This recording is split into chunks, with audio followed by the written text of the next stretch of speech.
Kathy, thank you for an absolutely beautiful film, an important film. I'm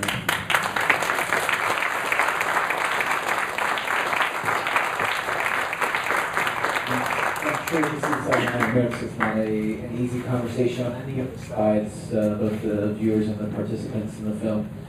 I want to start maybe by asking, what are your hopes by showing this film? Obviously, I think there's obviously your own personal journey that you went through here, but when you're making a film and bringing it to the public, it goes beyond your personal. And I'd love you all to share what your hopes are with this film. Sure, thank you. I just want to acknowledge my fabulous editor, Paula Rappaport, who turned this out. I made this film, so thank you, Paula, for being here up on stage. I think everyone else is recognizable, and Eric is with the American Foundation for Suicide Prevention. Yes, so what do I hope to accomplish with the film? It's a good question. I've been a filmmaker since graduating from college in 1988, and I have always wanted and always have used my media as community education tools for social change, and I really believe that it's through the emotions of the heart that we then can move people and policy and make the world a better place. And but when I made this film, I really was initially making it for myself, and I had no idea, which seems amusing to me now, looking at all of you and looking at the hundreds of people that I've shown the film in front of. I had no idea whether anyone else would care that I was telling the story. And I didn't realize that I was making something that could have such great social impact. And I'm absolutely thrilled because this actually is the part of filmmaking, or one of the parts of filmmaking that I love the most, which is showing my work in community with other people where we can talk and feel less alone, and hopefully leave the theater and talk about this more and go, with our words and our hearts and change policy and help people along the way. So this is the kind of work I love the most, and this is the kind of work that I'm doing with the film. So I am out in communities all over the country, in medical schools, and showing it to social work students and psychiatry students and to undergraduates, and in communities of faith and suicide survivor groups and for mental health professionals and primary care doctors, law enforcement, anyone who interfaces with families who might have someone who's mentally ill or lost someone to suicide. So we are showing the film and using it as a way to reduce stigma and to get people to talk, and also to create a safe space where other people can feel that they can share their experiences, because I really believe that so many of us have, I know from screening the movie and talking about it, so many people have these experiences, and we just need to talk about them more. I think that's one of the first steps towards reducing the stigma and getting more help. That's absolutely fantastic. And with some of your work with your organization, you actually, are you using the film, and how is this impacting? I've been at the American Foundation for Suicide Prevention exactly 5 days as a staff member. I'm senior director for loss and bereavement programs at the American Foundation for Suicide Prevention. I've been on the national board for 4 years after resigning to take this position. So I've been deeply involved with the subject for a long time. I did a book about suicide that was inspired by my own dad's suicide in 1970. And one of the things I found myself feeling when I was watching your film, especially toward the end, I was envious. You had more time than I did. This happens when you go to conferences with people who've been through the loss of a loved one. You start comparing what happened and who had it worse or who had it better, and you wind up feeling a little bit jealous because if you had your mom longer, you had a note. I would love to have had it. And one of the things that your film, I hope your film does, is it inspires people to talk about these things openly. Because so often when people experience the suicide of a loved one, you feel like you're the only person in the world who's ever experienced it. And this film opens up the door. So my hope is, and I don't know exactly how we're going to work with Kathy going forward, but this is, and don't quote me, this is the best film, this other people will be heard, this is the best film I've seen on this subject. The absolute best. It touches more. I am in awe of your family. and your dad, and your brother, and your aunt, and all the people who speak so openly and so movingly. My family is silent. My sister just called me a minute ago before this. She only spoke about her dad's suicide 40 years after it happened. So we'll see where this goes, but I hope you show this film everywhere. I look forward to working together and figuring out how we can get more people to see this film. And just for people in the audience who have lived through the suicide of a loved one, just so you know about what we do, the key event we run each year for people who live through the suicide of a loved one is something called International Survivors of Suicide Day. It is generally the Saturday or Sunday before Thanksgiving, with events held all over the country. Kathy was presented at the New York event this year, and if you go to our website, afsp.org, you can learn more about it. It's a place where survivors gather and have a day-long program and can meet other people like them, like us. So I feel privileged to be here. Thank you for inviting me. And truly, film is really one of the more powerful ways to take things beyond often the headlines and maybe even some level of just a superficial interaction and go in my opinion, one of the deeper ways to really almost bring these people and stories to life, and that's why we do this festival here. I'd like to ask the family that's here. You've seen this film before. And your reflections on as a spectator of this film. Franz, you want to start? Well, every time I've seen it, and must have already been 6, 7, 8 times, I see something different, something new, something that brings back thoughts. But I also appreciate more every time, really, what a magnificent job Kathy did, and I'm so extremely proud of her. And I think what must be realized and recognized is how much courage it took on her part to make this film, and instead of burying something that was so painful and difficult, she faced it, and I think hard as that process was, I think it was very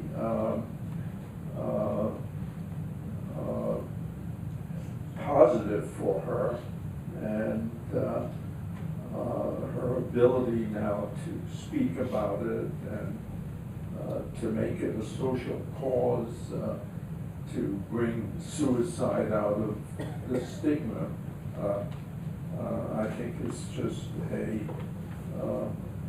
wonderful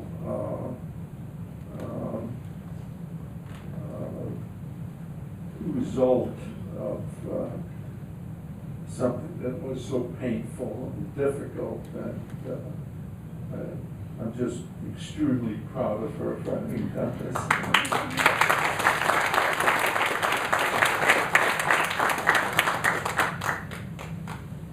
I'm Sally. Nice to listen to me. Okay. I'm Sally. She recognized me from the film. If you don't recognize me, here's my shirt. In any case, somebody from the film staff asked me fairly recently how Nina has felt about this film, how much she felt about being in this film. And I said she would have felt all right.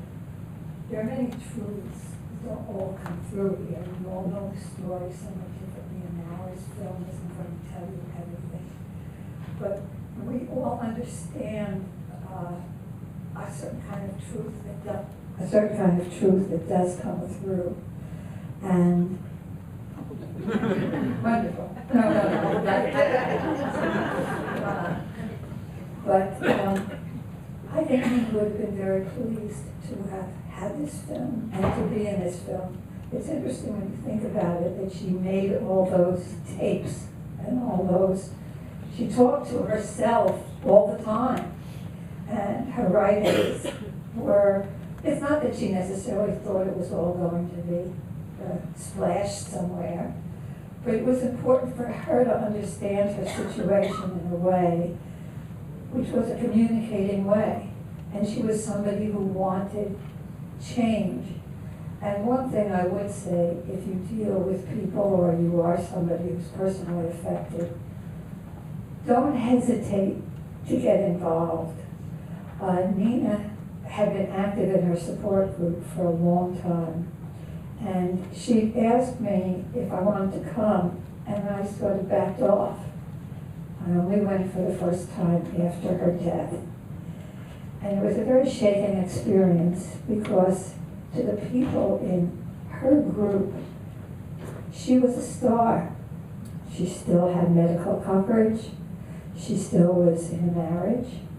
She still had people whom she relied on and cared for her. And one of the more healing things from someone who had been in her groups was, well, as I say, one, I kicked myself that I hadn't gone before, so for heaven's sake, if you've got somebody who's not well in any way, who wants to share aspects of what's bothering them or ask you to do something, do it. I was going to go to another point. Oh yes, someone in her group said to me afterwards, and it was very, very helpful. His brother had taken his life, and he was in a group that, I guess, perhaps of survivors as well as people with the illness. And she had said to him, he was busy blaming himself as a survivor. Well, we could have done this, or we might have done that, or why didn't this work? And Nina said, you cannot blame yourself. That's not what it's about. Your brother made a decision for himself, and you have to respect that decision. That is a person, that illness, that situation was his, and you can't take responsibility for it. That's not what it's about. So I have respect for the person who has whatever the problem is, lots of problems, and go forward. And that was a very, very interesting way of looking at things, because I think survivors do spend a lot of time, what if, why didn't, whatever. I have a question, actually. Good. Can you hear me? No. Can you hear me? Yes. I never knew that Nina went into electroshock. And I didn't know if she went in before or after I met her. I think I met her in '92. Is that right? '92? You met her in 94, 93 or 94, but It was during the I think it was after. No? 94 it was? Yeah. Where Nina was in the New York Psychiatric Hospital, and that was a decision that was made with her psychiatrist, and she agreed to it. And it's there that she met Billy and some other people, and she sort of became a leader of this group of patients there. She organized like a phone time for people. She like practically unionized all the patients. The only people that she had no control over was this small group of people that every time the Olympics came on, they had to control the television. It was like a fortress of these Hispanic people that had to watch the Winter Olympics. And you said it's '94. And what? And it was like an amazing deconstruction of otherwise incredible synergy. She was so much a leader of this group and so on that the staff resented it very much. And I mentioned in the film that she was threatened that they would put her in a straitjacket, and at what time they put her into an isolation room. But she wasn't improving, and the suggestion was made by the medical staff that maybe we should try electric shock. which again, we discussed with her, and she agreed, although I don't know really how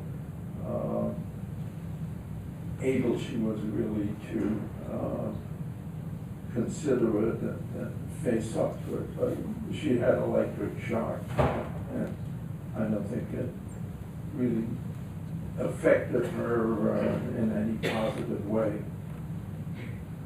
I just wanted, before I want to let people from the audience also ask some questions, and we have another movie coming up here, so time's limited, but I just wanted to ask, as far as the editing process, you're coming in as a little bit of the more objective position, and what did you have to do for that process this film's really made in the editing room, because it's mostly footage that I guess existed. And how did you go about, how was that relationship? Where were you able to really give a more objective position, or did you, it was kept so personal, which is beautiful. How did you manage to balance those things? Very good question. I have made a lot of films that are personal films of my own and working with other people. I really love that style, that genre, and we developed a very strong relationship very quickly, which was great, a personal relationship, Kathy and I, and we just seemed to love the same things in terms of emotion and cinematic elements and how to get emotion out of cinematic elements. So, but I also have a lot of interest in issues of psychology, depression, anxiety, and so on. I mean, all of this I find extremely moving and interesting. And but it was great to be able to come in, and because Kathy's story was so personal, and she had an incredible ability to make art out of it. But I think it was helpful to work together because it wasn't my story, but I could see, I mean, I always try to feel, as an audience member would feel, what will move me, and hopefully that will move the audience as well. And we spent a lot of time on this film. I mean, it takes a long time to do a film that's this kind of intricately worked. We worked it a lot, you know, and the material was incredible. The fact, I mean, Franz, I think, is an unbelievable cinematographer with the Super 8 footage. There was very, very beautiful Super 8. The cinematographer of the bulk of the footage was a woman, Kirsten Johnson, who is one of the best cinematographers working in the U.S. today. So we were very, very blessed with the material. I mean, in terms of the way it was done, you know, very great sound recording. And then we'd been working on it for quite a while. The stories were very strong, the story of Nina and the family, and then the story of Kate, the grandmother. And then Kathy brought in these audio tapes. And that absolutely, completely transformed the film, because the film was really good, and then it became transcendent, in my opinion. I mean, I couldn't believe that Nina had actually left this legacy of her life, expressing her emotions. It was like she knew a movie was going to be made. It was so fantastic. It was like coming across a treasure chest full of gems. That was what it felt like. It was so awesome. And then the film, I think, became transcendent. And then another element that Kathy brought in one day was this tape that ends the film, which was the recording of Franz and Sally and Josh and Kathy at the memorial. And it was simply, I mean, she played it for me, and I said, listen to Franz. He's introducing the end of the film. He's talking to the audience.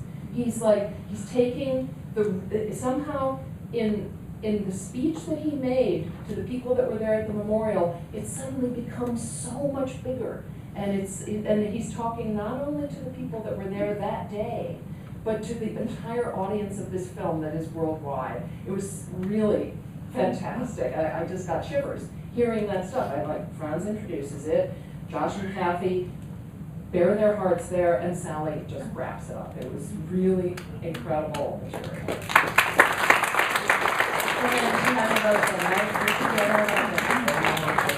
Very, very well done. I want to open it up to the audience, but I have to ask now. I mean, this is the question. Why did she leave tapes? It's such an, this is an artistic woman who wrote beautifully. To have these tapes, what was the purpose of these tapes? What do you think? This is obviously a question of opinion. Why did she have these tapes? She said it's just as easy, didn't it? She says in the film that this is a way for her to think through things. And maybe she needed to listen to them again. She didn't share them with the family. This was sort of like a working diary. And she was always somebody who did keep a diary of some sort, whether it was painting, whether it was writing, whether it was speaking. Also, I recently presented the film at a suicide survivor, a Jewish suicide survivor support group. And the rabbi there who was running the group, was a wonderful man, said that he thought the tapes were a form of self-care, and that they show that she believed that her voice mattered. And it was such a beautiful thing to have said, and it was a new perspective for me. So just to share that. I was also going to say, I have a friend, I was a friend of Viva's at the time, and I would also say that she used this also as her own therapy as well. That it was another way when she didn't have an opportunity to speak to her therapist or her psychiatrist directly, to use the tapes as a way of, venting and being able to express herself.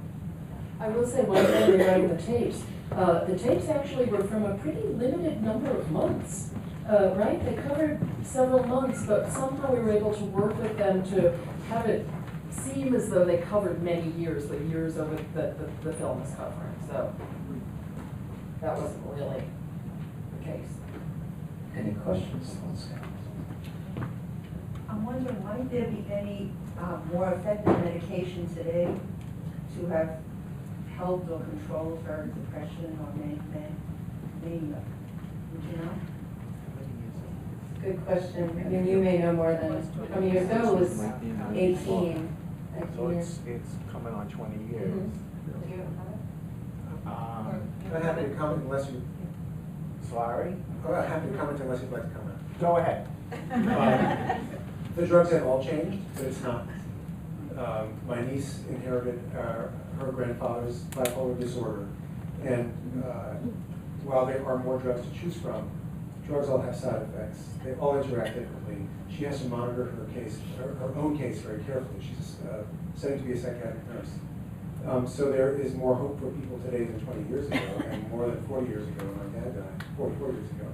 But it's still, for people who have bipolar disorder, it's an everyday thing, and drugs that work for a while don't work forever. It sounds like the answer to the question is that there are more opportunities, but the cocktail has to be correct. So there's also as many opportunities to have an incorrect cocktail as there are to have a correct cocktail. But that's right, you have to keep experimenting if the depression, it doesn't ease, We only have time for a couple more comments. I'm in the field. I'm a mental health counselor. I was in Bellevue for a number of years, Bellevue Hospital, with inpatient. It's, the other part of the equation is very good psychotherapy. Psychotherapy support, not just medication. The psychiatrist, medication, and psychotherapy support, and support groups. And that's been a big change because at one time it was thought just medication. My niece sees both a psychologist and a psychiatrist, and she said the psychologist has been as if not more helpful than medication. I just want to say I couldn't agree with you more, but at a certain point, that's a lot of money. Really good talk therapists don't take Medicare. And that's a real problem. Go out and change policy. I mean, no, to get them, to get a To get a good talk therapist, and if you're really depressed, like I was, and I had to go for 5 or 6 years twice a week, that's a lot of money. Especially here in New York, and we let's take any kind of insurance. Which, That's right. Yeah. So it's not that you're wrong by any stretch. We're going to take one last question over here. It's actually not Go ahead, I'll say that. I'll say that. No, I just had a quick question about so many famous people who had manic depression who were untreated and brought so many gifts to our world. And, is that brought out in some way in your lives to understand the gift? just painters and, you know, so many extraordinary people who believe now looking back that they had managed depression. They're always fixing something, but there's something to honor in it as well, I think. I mean, I think my mother was brilliant and gifted and amazing and incredibly creative and prolific, and so I value that. You know, I'm constantly searching for people like her in my world today and finding little bits of them in different people. So I really value that, and I'm very aware of the many, many people today and in the past who, you know, might have in the past been labeled or diagnosed or this and that, who had, you know, incredible creativity. I just wanted to mention that the film is available through our website. It's hereoneday.com. And I would love for you to spread the word and to show it, you know, talk about it with people and share it with people. I'm available. My email is, you can get it through the website, and so I'm available if you have further comments or questions and anything you want to share later on. And if you have ideas for where the film might be screened in your communities, places you work, with people you know, schools you're in, I would love to hear from you, because we really are, I am screening the film now once or twice a week and traveling with it like a rock star, and go from city to city to city, and I show it. And so I would love to keep doing that. So please get in touch with me. Thank you so much for being here. Folks, of course, this conversation, we'd love to continue it.